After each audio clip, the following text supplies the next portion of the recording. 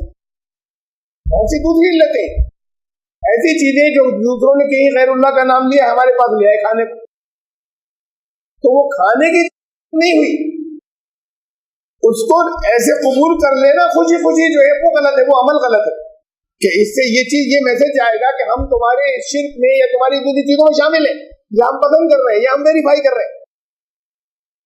یہ بھی ضروری ہے کہ ہم بتا سکیں کہ نہیں، تم نے غیر اللہ کا نام لیا، ہم اللہ کے نام سے کھائیں گے، ہم اسے روک سکیں، ہم بتا سکیں تو ٹھیک ہے، ورنہ ایسے لینا نہیں مناسب ہے اور نہیں ٹھیک ہے۔ اور میں خالی لفظ مناسب استعمال کر رہا ہوں کہ مجھے حق نہیں کہ میں شریعت کے اندر یہ فیصلے لگاؤں کہ کتنا بڑا گناہ ہے اور کتنا بڑا نہیں ہے، تو یہ میں الفاظ سے بچتا ہوں۔ ان کی علت دوسری ہے کہ آپ نہ لیں، یا لیں تو کن شرطوں کے ساتھ میں لیں، لیکن اپنے آپ میں فی جنسی وہ جنس حرام نہیں ہو گئی، وہ چیز حرام نہیں ہو گئی، کسی نے اگر غیر اللہ کا اس کے اوپر نام لیا، ورنہ ہر گیہوں کا دانہ اور ہر چاول کا دانہ آپ کے اوپر وہ بھی حرام ہو جائے۔ فَكُلُوا مِمَّا ذُكِرَ اسْمُ اللَّهِ عَلَيْهِ، تو تم اس سب کو کھاؤ پر اللہ کا نام لیا گیا ہے۔ کھاؤ کا مطلب نہیں دل چاہنا مت کھائیے، لیکن اسے حرام قرار نہیں دو گے کھانے سے، یہ نہیں کہو گے کہ یہ نہیں کھایا جا سکتا جس پر اللہ کا نام لیا گیا ہے۔ ان کنتم بآیاتی مؤمنین، اگر تم ایمان لانے والے ہو، اللہ کے نام سے اگر لایا گیا ہے۔ اب خالی اتنی نہیں شرط کہ اللہ کا نام لیا گیا ہے، اور اس بات کو ایسے بھی کہا، پہلے میں اس بات کو لاتا ہوں، تین شرطیں ہوئی، اللہ کا نام لیا گیا، غیر اللہ کا نہیں لیا گیا تب حلال ہوگی، اور تیسری یہ کہ اس کو تم منع نہیں کرو گے، کھاؤ۔ ایک تو کہا کیسے نہیں کھاؤ گے، تو کیسے نہیں کھاؤ گے یہ مطلب نہیں کہ پسند نہیں ہے تو کھانا پڑے گا، بلکہ کسی حالت میں تم اس سے منع نہیں کرو گے کسی کو جس پر اللہ کا نام لیا گیا ہے، اور غیر اللہ کا نہیں لیا گیا، اور یہ اتنی شرطیں ہیں اس کے ساتھ۔ کہا کہ یہ وما لکم اللہ تاکلوا، تم کیسے نہیں کھاؤ گے، کہ مما ذکر اسم اللہ علیہ، جن پر اللہ کا نام لے لیا کیسے نہیں کھاؤ گے۔ اب یہ بھی ہمارے یہاں بہت سی شرطیں آتی ہیں، یہ سب محدود کیا گیا، پابندیاں لگائی گئی، جو پابندی ہمارے اوپر دین نے نہیں لگائی تھی وہ پابندیاں ساری لگی۔ یہ معلوم ہونا چاہیے کہ اللہ کا لیا۔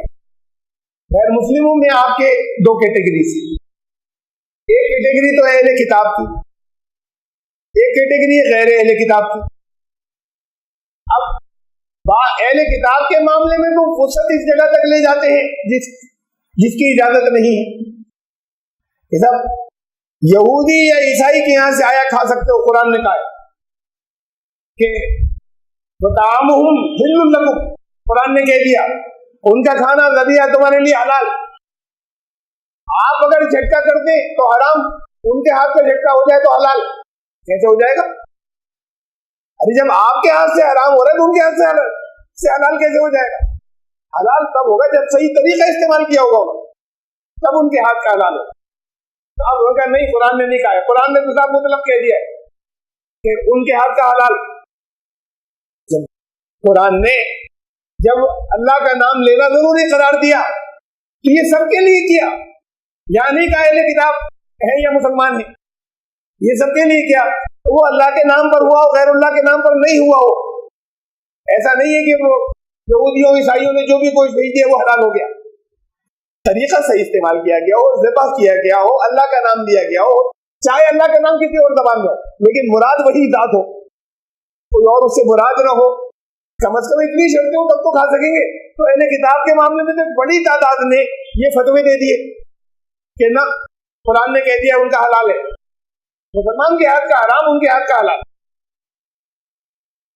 ان کے ہاتھ کا حلال ہے، لیکن انہی شرطوں کے ساتھ میں جن شرطوں کے ساتھ میں ایک ایمان لانے والے کے ہاتھ کا حلال، ان شرطوں کے ساتھ میں، اور وہ شرطیں عام ہیں، بتا دی گئی وہ سب کے لیے، اس میں کوئی ان شرطوں کے اندر کسی طرح کا، ان شرطوں میں کسی طرح کی کوئی قید نہیں ہے، کسی بھی طرح کی کہ یہ ایمان لانے والوں کے ہاتھ کا، یہ اہل کتاب کے ہاتھ کا، یہ غیر اہل کتاب کے ہاتھ کا، یہ ہے کہ تمہیں کیا ہو گیا ہے کہ جس کے اوپر تم اسے کیسے منع کرو گے، جس کے اوپر اللہ کا نام لیا جا چکا ہے وہ حلال ہے۔ تو پہلی چیز تو وہاں پر، ایک تو وہاں پر یہ وسعت پیدا کی، وسعت عام کر دیا اسے، ان کے یہاں کا کھانا حلال نہیں، حلال اور سارا حلال نہیں ہے، حلال ان شرطوں کے ساتھ میں جو شرطیں ایمان لانے والوں کے ہاتھ کے حلال ہیں، اور غیر اہل کتاب کا مطلقاً حرام کہاں کہا گیا ہے، کس جگہ کہا ہے؟ نبی صلی اللہ علیہ وسلم نے کہا ہے یا قرآن نے کہا ہے؟ شرط آپ نے تصور کر لیا کہ وہ نہیں مانتے اللہ کو اللہ کے نام سے تو یہودی بھی نہیں مانتے، اللہ کو اللہ کے نام سے تو عیسائی بھی نہیں مانتے، جو بھی نام لیتے ہو لیکن اسی ذات کا لیتے ہو، کوئی شریک نہ کر رہے ہو۔ ایسی بہت بڑی تعداد غیر اہل کتاب میں ہے کہ جو اللہ کے ساتھ میں کسی دوسرے کو مالک یا شریک نہیں مانتے، اور جو مانتے بھی ہو، مسلمانوں میں مانتے بہت سے، لیکن اللہ کے نام پر کر رہے ہو تو حلال ہے، دبا جو کیا انہوں نے۔ تو جو مانتے بھی ہیں وہ اگر صرف اس ایک کے نام کے اوپر اور اللہ کا اور نام پھر اسے ہٹا کر لے بھی یہی لے، یہی اللہ ہی کا نام لے لے، صحیح نیت کے ساتھ میں لے لے، اس کے بعد بھی ان کے ہاتھ کا حرام ہوگا۔ نہ رسول اللہ صلی اللہ علیہ وسلم نے کیا، نہ قرآن نے کیا، لوگوں نے کر لیا۔ یہ فیصلے بہت زیادہ اس کے اوپر قرآن نے بڑی سختی کی تھی، حلال حرام تمہارا حق نہیں ہے، تم اپنی زبانیں نہیں چلاؤ گے اس بات کے اوپر یہ حلال یہ حرام یہ حلال یہ حرام۔ وہ تمام شرطیں یہ بتائیے، اللہ کا نام لیا گیا ہو، غیر اللہ کا نہیں لیا گیا ہو، یہی شرطیں جو ہیں وہاں پر اہل کتاب کے معاملے میں اپلائی ہوں گی، یہی مسلمانوں کے معاملے میں اپلائی ہوں گی، اور یہی غیر اہل کتاب کے معاملے میں اپلائی۔ اور دیکھیے یہ اسی صورت کی آیت نمبر 116 جس کی ہم چل رہے تھے ابھی تک، تو یہ تشریح کی آیات کے درمیان میں وَلَا تَقُولُوا لِمَا تَصِفُ أَلْسِنَتُكُمُ الْكَذِبَ، یہ جھوٹ اپنی زبانوں کو مت ہلاؤ، کہ جھوٹ کے لیے اپنی زبانوں کو ہلا کے تم اعلان کرتے ہو ہذا حلال و ہذا حرام، یہ حلال یہ حرام، لِتَفْتَرُوا عَلَى اللَّهِ الْكَذِبَ، یہ اللہ کے اوپر افترا کرنا، اللہ پر جھوٹ باندھنا ہے۔ ان الذين يفترون على الله الكذب لا يفلحون، وہ لوگ کامیاب نہیں ہوتے جو اللہ کے اوپر جھوٹ باندھتے ہیں۔ متاع قلیل ولہم عذاب الیم، اور یہ دنیا میں اپنا ورچسو قائم کرنے کے لیے کرتے ہیں نا، جب تک کہ اسے کیا کچھ اور نہیں، اگر دنیا کا مفاد نہیں بھی ہو، ایک پاور آتی ہے ہمارے ہاتھ میں لوگوں کے فیصلے۔ یہ آپ کی جو روحت ہلال کمیٹیاں ہیں جگہ جگہ، اگر تقویم کے اعتبار سے، اور اب دنیا مانتی چلی جا رہی ہے، مان لے گی کچھ دنوں میں، پوری دنیا مان لے گی، لیکن اس کی ریزسٹنس چل رہی ہے ابھی بہت بڑے حصے میں، اسے ماننا ہی ہے دنیا کو، بڑھتی چلی جا رہی ہے، مانتے چلے جا رہے ہیں۔ جیسے لاؤڈ اسپیکر کو مان لیا تھا، بنا تھا ہلکے ہلکے کر کے، آج سب نے مان لیا، پہلے حرام تھا وہ لاؤڈ اسپیکر کو نماز پڑھانا حرام تھی پہلے، تو کوئی حرام حلال بن گیا کیا؟ یہ دین بدل گیا درمیان میں۔ تو یہ جو ریسٹرکشن پابندیاں بہت سی کی جاتی ہیں، اس سے ایک پاور کا احساس ہوتا ہے، ہم بتائیں گے یہ نہیں کرو گے تم، جب ہم اجازت دیں گے تو کرو گے، اس سے پاور آتی ہے، ورنہ یہ کہ ہمارے پاس پوچھنے کون آ رہا ہے۔ یہ بڑا سخت مقام ہے کہ اگر وہ تقویم تھے تو یہ تو پہلے سے لوگوں کو سب کو معلوم ہو جائے گا کب چاند ہوا کب نہیں ہوا، تو پھر اس کی ضرورت کیا ہوگی؟ ساری بھیڑ جا رہی ہو، پوچھ رہی ہو حضرت آپ، اور پھر یہاں سے آ رہی ہے، وہاں سے پوچھا جا رہا ہے ابھی رک جاؤ. اب سارے لوگوں نے چاہے سحری کھانی ہے نہیں کھانی، کھاؤ نہیں کھاؤ، تراویح پڑھی نہیں کہ رکو جب ہم اعلان کریں گے تب ہوگا. یہ ایک پاور آتی ہے، یہ پاور رکھنا چاہیے. یہ پاور پھر اور دوسری جگہوں پر کام آتی ہے. جن کے پاس یہ پاور ہوتی ہے تو پھر وہ ان کے مفادات میں اور دوسری جگہوں پہ کام دیتی ہے. یہ حلال حرام کی باتیں مت کرو. تم اللہ نے فائنل کر دیا متاع قلیل، یہ دنیا کی چیزیں، دنیا کا سامان جس کی وجہ سے کرتے وہ تھوڑی سی متاع بناؤ، متاع قلیل، اور اس کا عذاب جو ہے وہ بہت سخت ہے. یہ اس کے مقابلے میں بہت چھوٹی سی بات ہے.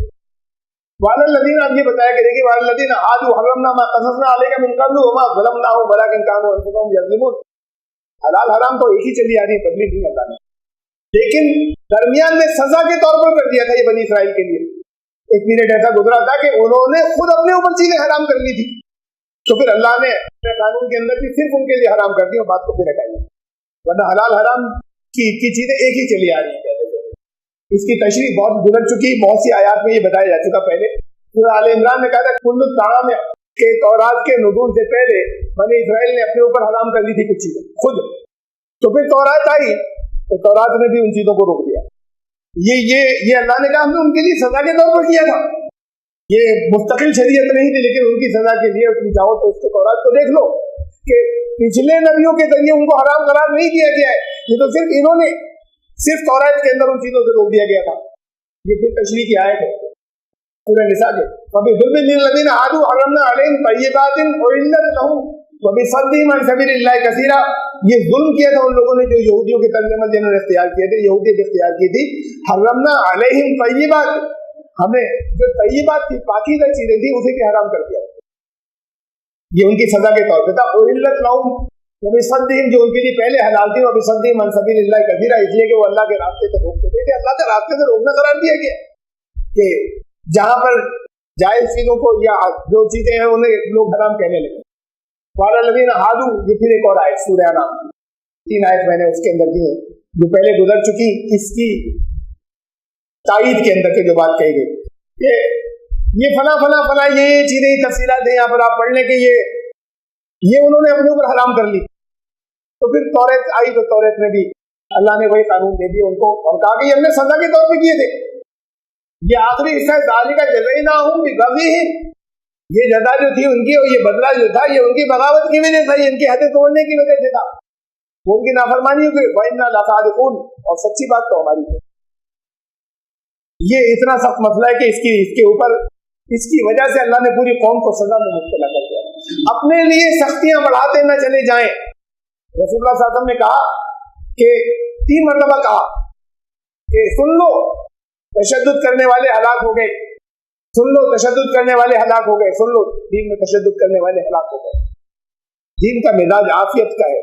یہ کہا کہ مت پڑھو، حلال ہے حرام ہے، جن چیزوں میں سکوت اختیار فرمایا اللہ سے بھول نہیں ہو گئی، تمہارے لیے چھوڑ دیا ہے، مباح ہے، مت پوچھو، اس پہ مت فیصلے لگاؤ، یہ ایسی تھی اس کو مت باندھو. تو یہ سختیوں میں مت باندھو، حرام سے لازمن جو منع کیا گیا، لیکن سختیوں میں مت باندھو. تشدد مت کرو، یہ تشدد کرنے والے جو ہیں وہ ہلاک ہو گئے. یہ آخری آیت اس سلسلے کی حلال حرام کی. تھوڑا سا وقت آگے بڑھا لیکن یہ سیریز دیکھی جہاں جتنے جس کے اندر یہ جو ایک موضوع چلا آ رہا تھا کھانے پینے کی چیزوں سے، لیکن اس کے بعد جن لوگوں نے انجانے میں یا جہالت خالی انجانے کو نہیں کہتے، جہالت کی غلطی پہ ڈٹے رہنے کو بھی کہتے ہیں. اپنے اس طرز عمل کی وجہ سے کوئی اگر برائی میں پھنس گیا تھا ثم تابوا من بعد ذلك، اس کے بعد پھر وہ پلٹا اپنے طرز عمل سے، توبہ کی، توبہ کا مطلب پلٹنا. لیکن خالی اتنا ہی نہیں ہے، وہ اصلاح، پھر اصلاح بھی کی. یہ ساتھ میں یہ ضروری ہے کہ خالی اللہ توبہ جو ہے یہ نہیں چلے گا، استغفر اللہ کی تسبیح بھی نہیں چلے گی جب تک جس عمل کے اوپر سے کہا کہ ہم توبہ کرتے ہیں، جب تک اصلاح بھی نہیں کی، عمل سے ثابت کر دیا کہ ہم نے وہ غلط کر دیا، عمل اب چھوڑ دیا ہے، اصلاح بھی کر لی. اس کے بعد یہ نہیں کہ اللہ تو معاف کرنے والا ہے، ان ربک، پھر تمہارا رب، من بعدها، اس کے بعد توبہ کر لی اور اصلاح کر لی، اس کے بعد لغفور الرحیم، وہ غلطیوں پہ پردہ ڈالنے والا بھی ہے اور لگاتار رحم کیے چلے جانے والا بھی. اس کے بعد یہ ہم آیت نمبر 119 تک آئے اور یہاں سے سلسلہ سخن سلسلہ کلام بتلا ہے، اس کے بعد سے زندگی رہی تو انشاءاللہ 120 سے اگلی مرتبہ لے کے